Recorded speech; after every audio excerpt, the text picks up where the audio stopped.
Hey, Brooke, welcome to the show. As a way of getting started, give us a little background on yourself. Absolutely. My name is Brooke Heggie. I've been in sales now for, I guess, 20 years. 12 of those 20 spent in sales management. So I've only been with two companies during that time. So I don't want to say I'm well traveled, but I am well just with two companies. Two completely different market spaces too, isn't it? Definitely. Two completely different market spaces, one enterprise and one small business. Yeah. Well, what's the difference in your perspective? There isn't one. That's the thing. No. It's people. I deal with people. I dealt with people in small business. I deal with people in enterprise. There might be more people to deal with in an enterprise situation, but you're still dealing with people. It's a business. It's all it is. And are you in leadership now? I am not. Okay. Carrying the bag. Yeah.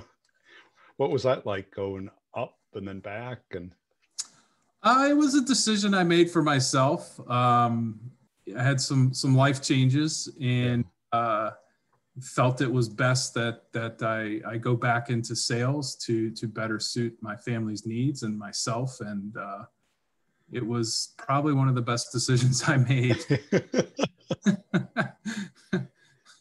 You just have more control over your destiny, or? Yeah, more control. Well, a lot of control, and I'm not relying on other people to do the job that I expect them to do. So it is definitely more control, more freedom, a lot more money. So there's always that. Cool. So what's your sale like today? My sale today, it's a long process. I just closed a deal that took me 3 years to close. Is that all? just 3 years. And it took the pandemic, a bankruptcy, and going public all at the same time for the company to say yes, but it works. But typical sales cycle for me, 8 to 14 months typically. That 3-year close was unique, but a lot of factors went into it. Well, what's the dollar range on the deals? Typical deal, we can go from the thousands of dollars to the millions of dollars. That deal specifically was 400 year over year, and it was a 3-year deal, so just over 1.2 million. Wow. And what type of number? Is that like your whole number or half your number? No, that's the whole number. There you go. Take the rest of the year off. It was more than my whole number for new business. So yeah. It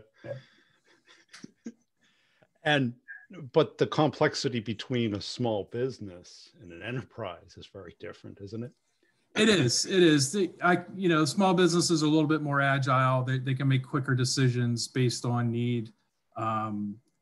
Sometimes my enterprise accounts can make a decision real fast based on a specific need or, a project that they might have coming up where they have a specific need. And then sometimes it's a larger decision to make a jump to a different software or even with what I'm doing now with learning management systems. This particular company that I sold, that they didn't have one. So they had a specific need, but it took them a long time to decide that they really wanted it. It just really depends on there's so many factors in an enterprise situation. But at the end of the day, I've always felt, even from my previous experience, it just matters with the people. I'm selling me. They're buying me first. Yeah.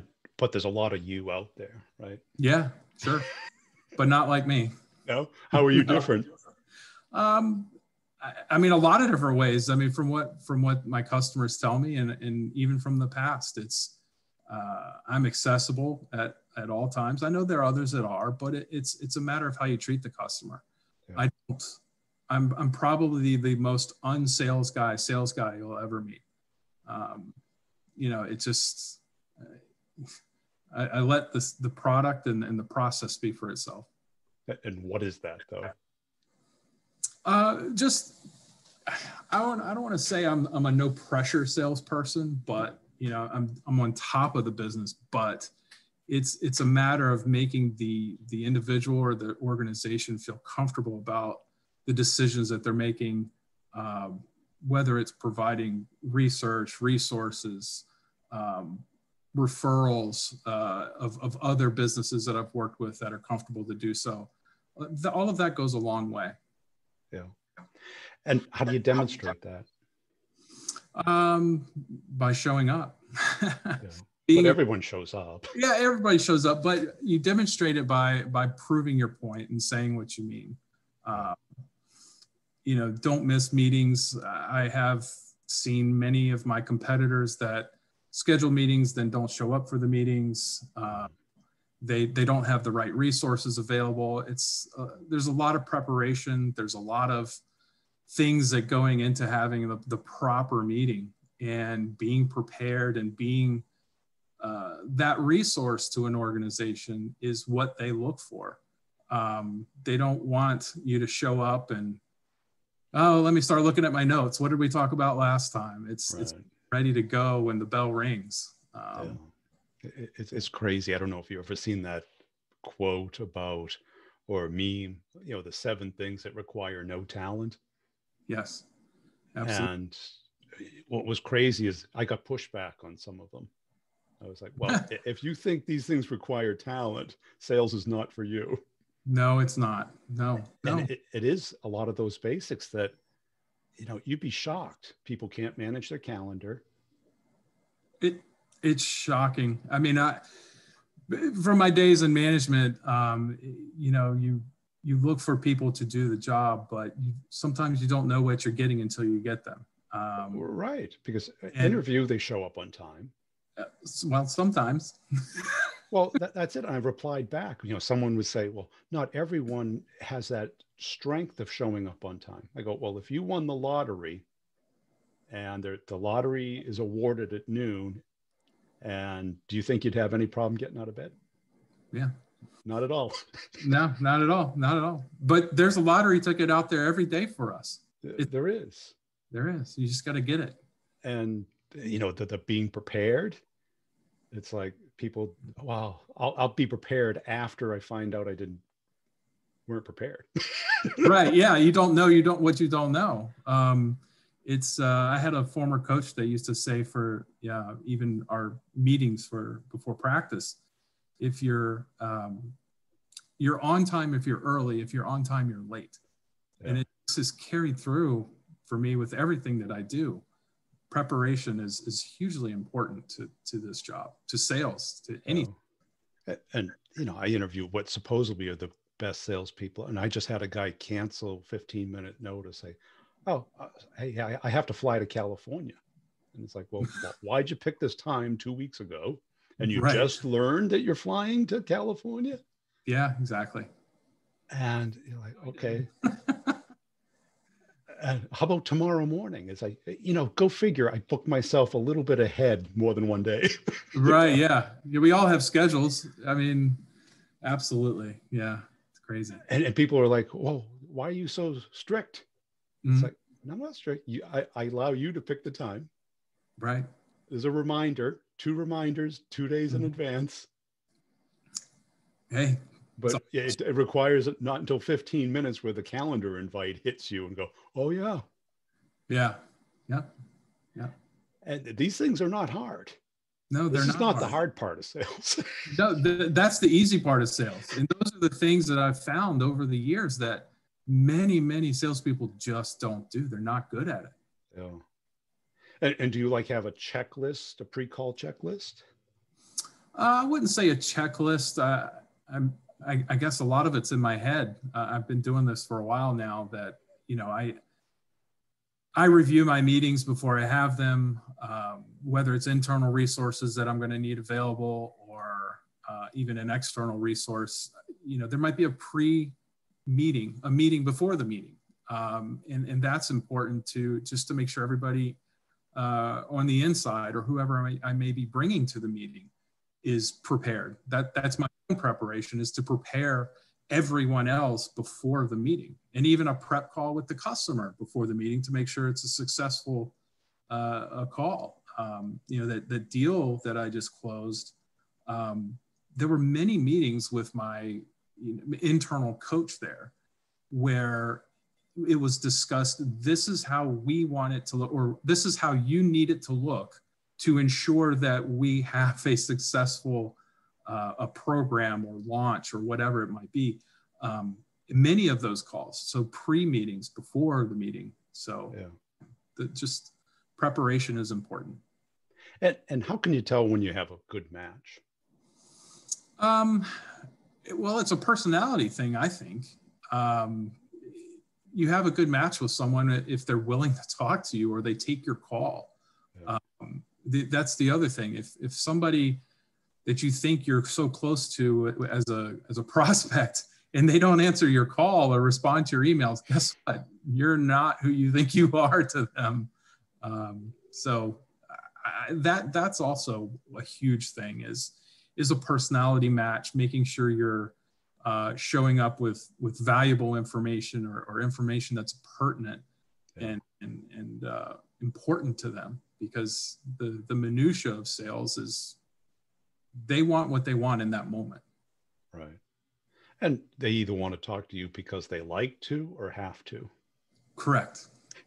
That's what I think. Yeah, absolutely. What else is there, right? Yeah, what else? I mean, they're not going to talk to me if they don't like me. I mean, I've seen it happen where there's a personality conflict. Might have been my best sales rep. Prospect will call me, hey, I can't work with this guy. I can't work with this person. And, in the back of my mind, I'm like, geez, he's my best guy. Well, there's something there that's not clicking and it's not pushing the ball forward. So, okay, we can take care of that.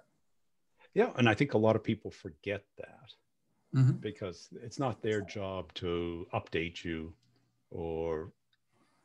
and they know that when they see your email or your voicemail, pretty much what you want. So if you're not enjoyable to talk to, whether it's bringing business value or personal value, whatever that is to them. Correct. And, a lot of people today, poo-poo rapport and small talk. Well, it's only small talk if no one's interested. If someone's interested, it's interesting. Correct. Absolutely. If they want to talk about the Queen's Gambit, I would. Great show. Great show. It's, I used to tell my reps, at the end of the day, the conversation is from one human to another, right? It's just forget everything else. They know why you're there. they know why you're there. You don't need to discuss that. Have a real conversation with another person. Ask them how their day is going. Ask them, what's new, what's going on, and it'll eventually evolve into a business conversation. But don't just, it's like walking through the door with a baseball bat and hitting them in the head. You can't. No one wants it. Nobody wants that. They don't want that. Yeah, they see the follow-up via email, voicemail, and they know it's like they either don't have anything or they don't know themselves. Correct. And how about as far as like the guiding the process, because that's one of the key distinctions between SMB and enterprise, the number of people involved, a lot of things that you don't see in SMB as far as people who can say, they can't say yes, but they can say no, standards, integration, security, legal. It's, again, it's all about the preparation. I mean, I keep harping on it, but it's knowing where to go. I think that comes with tenure. When I first started with this current organization I'm with, I didn't know where to go. I didn't know who to ask. It was a big shift for me. 17 years at one organization, I knew within a second who to pick up the phone and call or where to get what needed. It's taken me some time. I feel like I'm there now, but it's wildly important to success to be able to know where to get those answers, and also to know when to say you don't know the answer. One of the biggest lessons I learned very early on is to say I don't know, or I'll find out. I would want anyone to tell me that if I'm on the other end. And what stages have you seen either yourself or other reps go through? um, wow. there's so many stages of drinking from the water hose to frustration to, you know, the light bulb going off to,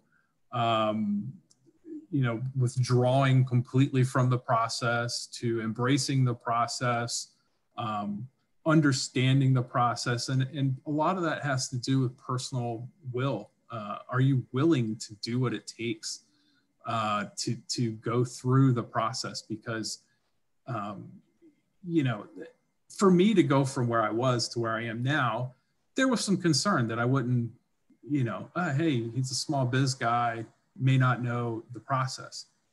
I knew the process. It's the same process. It's just longer with more. Okay. So, but knowing that and understanding it, I wasn't afraid of it, not at all. It's just, again, it's at the end of the day, I'm just talking to other people. But you know, people typically that first year, they tend to talk too much. They fill the voids instead of let the void exist. Yeah. That the void is good. Yeah, the old show up and throw up scenario. So, you know, my advice to any new sales rep is try not to do that as best as possible. Learn to sit back and listen. You'll learn so much more by listening and asking questions, not being afraid to ask questions, but not in today's world. I mean, even for me, 20 years. So yeah, so I started in 2000. From then to now, the technology that's out there is incredible. So you can almost bet in any sales cycle, the person you're speaking to has researched you, has Googled your, you know, they know your product maybe better than you do. They have done their research. They've had a team looking into it. So you don't need to go through this product, you know, scenario. It's opposite of that. They already know. They're looking for, why am I going to buy you and your product? What are you going to do for me? Or how are you going to support this process? What does that look like? Because you can't really get that stuff from somebody's website. So well, you know, especially, I mean, because you've been in two markets that are pretty crowded. Yes. Yeah. Right. Because, you know, on the payroll side, you have everything from QuickBooks up, right? Mm-hmm. Everything. And LMS, you've got, you know, I have an LMS. It's like, it's all over the place. Yeah, there's tons of them out there. Right. So you gotta find, what do they really need? Why do they really need it? And do you have it? Right. And correct. Now you can lock out your competition. Correct. Yeah, the competition is fierce out there. And there's, you know, it gets a little bit smaller at the enterprise level, but still they're right. But there's ones that are vertical. There's ones that are based off of stacks. There's ones. Correct. Yeah. And they're probably lost too. Yes. Yeah. There's lots of moving parts within this industry right now. I feel like it changes every day. Oh. Every day it changes, and it's something different. So. And who looks for this product within the company? Oh, wow. So many different people. That's kind of the interesting thing of this job, because sometimes it's coming from an HR department. Sometimes it's coming from maybe a sales enablement type department. It comes from some organizations have their own learning and development team. Yeah. So you've got those teams. You have HR people, you have possibly a C-level executive who may be new to the organization that maybe loved wherever they came from, and you know they're pushing down. So it could start at the C-level, it could start at the HR level. It goes. It's the interesting thing is it goes both ways. So there's the target for me. It's, you know, from the payroll world, you're looking for a business owner or the payroll processor, right? There's two people really involved in that decision. Here, it's all over the place. I mean, it's a eye chart of who we can call on or talk to or try. Yeah. And how do you weave your way through that between the people who have power or the people who just have influence or interest or curiosity in the space? Conversations. Yeah. Many conversations that go into the process. It's finding out information. Maybe not even trying to. There's no pitch. It's digging for intel, right? Yeah. Once you get the intel, it moves to a targeted conversation with somebody else, and then that can just move down the line. Many different conversations are going to be had before you get to the right team or people or executive that before they make that decision. And do you have a specific questioning sequence or questions that you find that really get to the heart of the matter fast? Not a set. There's no real set question. It's more along the lines of, okay, who is this person? What's their title? What kind of intelligence do I have before the call? Because a lot of research is going to go into it. So knowing who the competitor is, if there is one involved, if there isn't, is there a consideration for some new software? Do they have budget?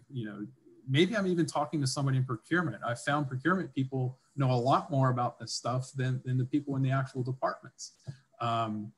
They have information that I found vitally important to have other conversations that go up. So a set question, there's no magic bullet for the question. It's right. Because I found, starting where they are, yeah, because I'm sure you've gotten pulled in to be column fodder. Oh yeah. And which can be an enormous waste of time. Sure. Yeah, absolutely. How, have you found an acid test to determine whether you're A or B? Yeah, you always know when somebody's kicking the tire, right? And those people, the lot lurkers, I call them, you know how serious they are if they're responsive, right? If they're dragging on their response times with emails or phone calls, maybe it's not a serious thing. Maybe it's not their roadmap as soon as you think it is. But that's my job as a salesperson.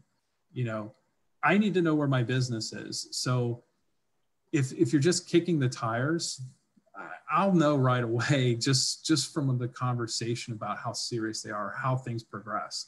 As they request meetings and we put meetings out there, if they're pushed or the can gets kicked down the road, I'll defer back to this sale I just made. I knew that I never forecasted it. Nobody even really knew about it until this year when I knew now's the time, but a lot of work went into it. But I knew where that stood at every moment. And what gave you the sense that it was real versus just potential? Specific conversations between myself and my internal coach champion, whatever you want to call him, just how serious it was because she had come from an organization that had it, and this was such a large organization without any type of learning management system that was just impossible for them to continue with business without having the ability to reach their employees.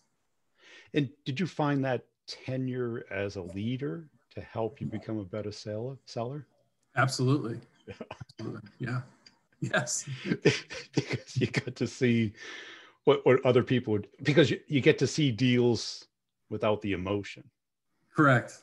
Yeah. It's I don't want to say I've become rather emotionless in this job, but a lot. I guess as the years have gone on, I've become a much calmer person. When I was younger in sales, you're living and dying by the sale, and it's right. Worst day of your life when you don't make the sale. But you know what? You get up the next day, you ring the bell, and off you go. Now I get it.